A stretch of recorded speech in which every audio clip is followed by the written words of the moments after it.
火神穿这个衣服还要怎么上厕所啊？他上厕所是拉前面的拉链还是拉后面的拉链啊？这期视频能到10万赞，我就给大家表演一个倒立洗头啊！不至于啊，平哥，不至于、啊。别，一定得搞，还 cos 火神倒立洗头，好吧？OK， 大家好，我是星星魂啊。最近原神新出了个角色火神马威卡，网上对他的形象有许多讨论，想必各位观众也很感兴趣，所以我整理了一些网友的问题，并邀请了我的好朋友服装方面的专业 UP 主平原方中老师，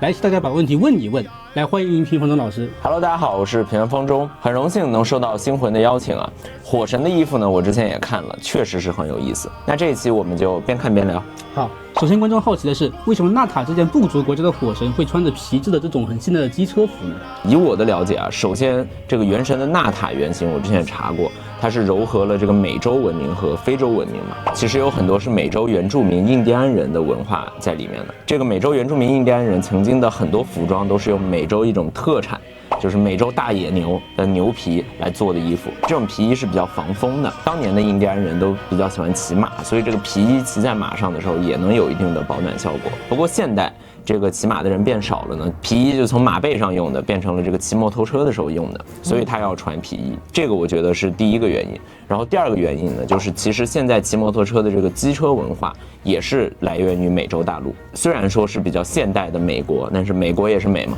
这个机车文化是怎么来的呢？就是二战结束之后，出现了很多的退伍飞行员，这一批从战场上面下来的士兵，其实是有很多人患有一种叫战后心理综合症的病，就是也属于一种 PTSD， 这种人就会去寻求一点刺激的事情来解压。加上这一群退伍飞行员，他们以前是开飞机的，开飞机呢开得很快的，就很刺激，所以他们要在现实中也找一个开得很快很刺激的运动，他们就想到了摩托车。再加上以前飞行员的夹克其实也是用皮做的，因为比较防风嘛，还是那个原因，他们就把以前的飞行员夹克改造成了现在的机车夹克，然后这种皮质的骑摩托车穿的衣服就开始流行了。所以呢，我估计是因为纳塔其实这个国家也有一些高科技的东西，所以他就把现在的美国的文化和以前美洲的文化去做了一个简单的融合，然后就让现在的火神穿上了皮质的机车服，那就既代表了以前马背上的印第安人，又代表了现在的美国人。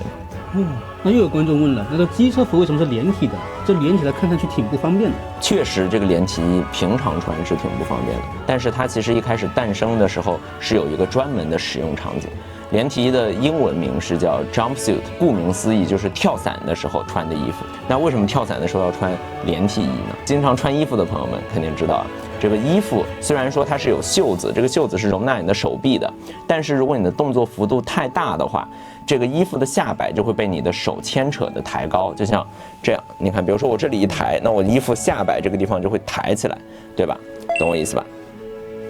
很多人跳伞是这样跳的，往下降，那你两只手都伸到前面，那这个衣服就会直接被拉起来，有可能就会有一个空隙，就会让风灌到你的衣服里面，那人在高空中就会很容易失温，那这个是非常危险的。所以呢，从1919年开始，我没记错的话，就有一位设计师去尝试把裤子和衣服连到一起，去做成了一个连体衣。那这样你抬手的时候，你起码中间是不可能会有空隙出现的。那最早就是专门给跳伞的运动员使用的，后来就有很多飞行员他们在开飞机的时候也开始穿连体衣，因为有可能你开飞机也需要跳伞，对吧？这个说不好的。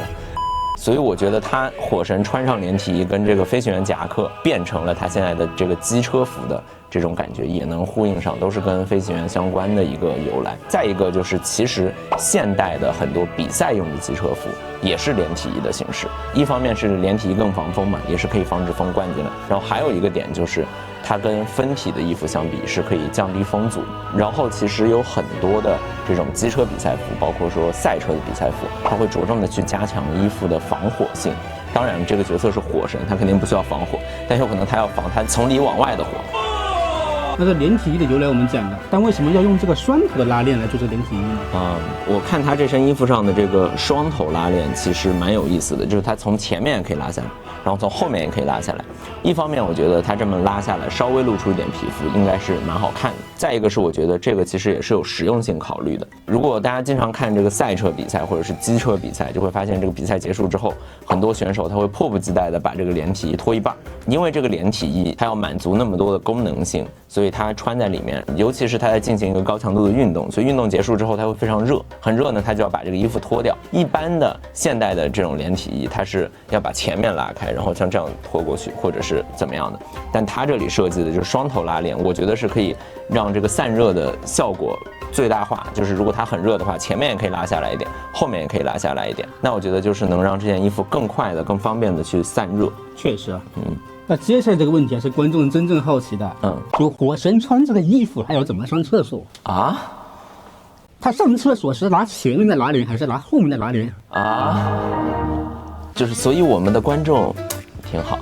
非常的有求知欲。我觉得首先就是作为一个2次元角色的服装来说，我觉得没有必要去刻意的关注那么生活化的这种实际问题，因为可能真的有些角色在设计的时候是不太考虑他吃饭应该怎么样，上卫生间应该怎么样的。但是作为一个专业的服装博主，我还是可以给大家解释一下，就是一般来说连体衣在前门襟，就是我们裤子一般会有个拉链，那个拉链呢，就是在男士小便的时候用那个拉链是 OK 的。但是呢，如果是女生穿这种连体衣上洗手间就会比较困难。女生在上洗手间的时候，通常都要把这个衣服从上面全部脱掉，然后再去上洗手间。但是火神这里呢，它是把这个门襟拉链直接前面延伸到这个前领，然后后面是延伸到了后领，所以用这样的拉链肯定是更好上洗手间。至于这个双头拉链，它到底是把前面拉过去还是把后面拉过去呢？我个人倾向是把后面拉开，让前面闭合在一起。那这样你才更方便去上洗手间，对吧？因为如果你把前面拉开，后面拉一起的话，你没有办法保证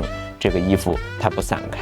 就是怪奇怪的。前面门户大开，然后后面上洗手间的时候合在一起也不太方便，所以肯定是把后面的拉开，然后去上洗手间。我们的观众非常的有这个求知精神。那前面我们说了，这种连体衣是为了防风而设计的。那我们可以看到马威卡的衣服上面虽然连体了，但是有这么多镂空的设计，这难道不会让它更冷吗？这个我觉得镂空设计呢，首先是有很多的美学考量，因为如果它这整身造型都是黑色呢，看起来就会有点单调，所以说它就在这套衣服上面去做了一些镂空，比如说你看它这个连体衣上背部去延伸到前面有一点点的这个镂空，就是大概在腰两侧的这个位置，这个镂空是可以显得它腰更细一些。它上半身其实搭了一个比较宽松的夹克，这个夹克和它的后背中间是有一点空隙的，那这个空隙就非常精髓的能够体现出它这个腰肢的纤细程度，也是能更好的去衬托出角色的比例，还有更好的身材线条。然后它这个大腿部分的镂空呢，我觉得主要作用是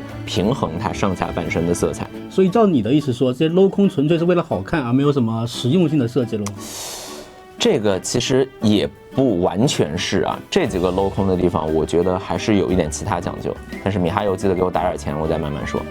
这两处镂空的位置啊，我觉得不完全是拍脑袋决定的，因为我刚刚说过，连体衣最早出现的时候，它是为了防止你这个抬手的时候牵扯嘛。但是呢，如果这个连体衣整件衣服它都是用没有弹力的面料去做，你在抬手的时候该牵扯还是牵扯，只不过它是把这个牵扯的量从把你的上衣下摆抬起来，变成直接把你的裤脚抬起来了。所以说连体衣经过那么多年的改变，它肯定是会让穿着者变得越来越舒服的。那它就衍生出了一个点，就是它会在这些比较容易被牵扯到的地方去做带弹力面料的拼接，这个受力点更加的分散，然后活动就会更自如一些。那比如说火神衣服上，我觉得它从后背到侧面镂空的这个位置，就是一个比较适合去加弹力面料的地方，因为抬手的时候，首先呢牵扯的位置就是这里，就是它把这里镂空了，这个地方没有可以牵扯的布料了，所以它就不会让衣服产生太大的形变。还有一个点是大腿的镂空，我觉得是更有实用性的。大家如果经常穿裤子啊，就会知道，当你穿一条大腿非常紧的裤子，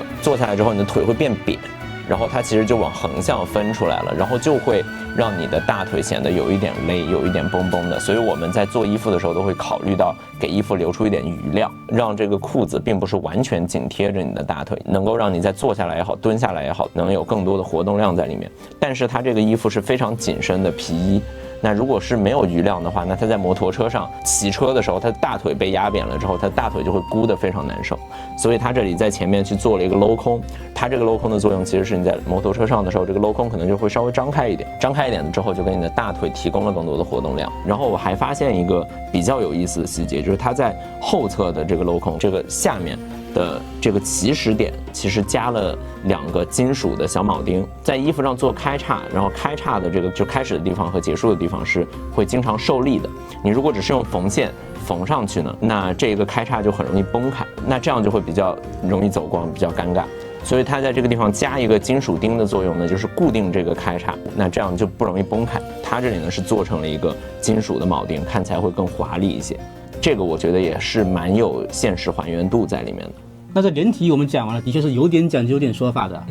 但他为什么在连体衣上又穿了件外套呢？对，那这样不就不连体了吗？对吧？对呀。对，我觉得这个我只能说是纯在从这个美学角度考虑了。因为如果大家想一下，如果他又穿一个抹胸的连体衣，他就肩膀就会显得比较窄，那他看起来就没有那么有气场了。所以加这个外套就是为了强化气场用的。可以看到这个外套做了比他本身的身体大很多的肩宽，而且他这个肩膀的顶部还去拼接了一块肩胛，然后它这个肩胛其实是有一个上翘的这个饰头在里面的。其实我们在一些高档的西装里面也会去做类似的轮廓，我们管这个叫宝塔肩，是一种比较难以实现的工艺。然后这种往上翘的肩膀能显得人比较有气场呢。当然现在也有一些发展的比较极端的案例，比如说薛培军。Oh God, please no, no！ 除了这个肩胛之外，我还发现他这里用技能的时候，他肩膀这个位置有一个图案，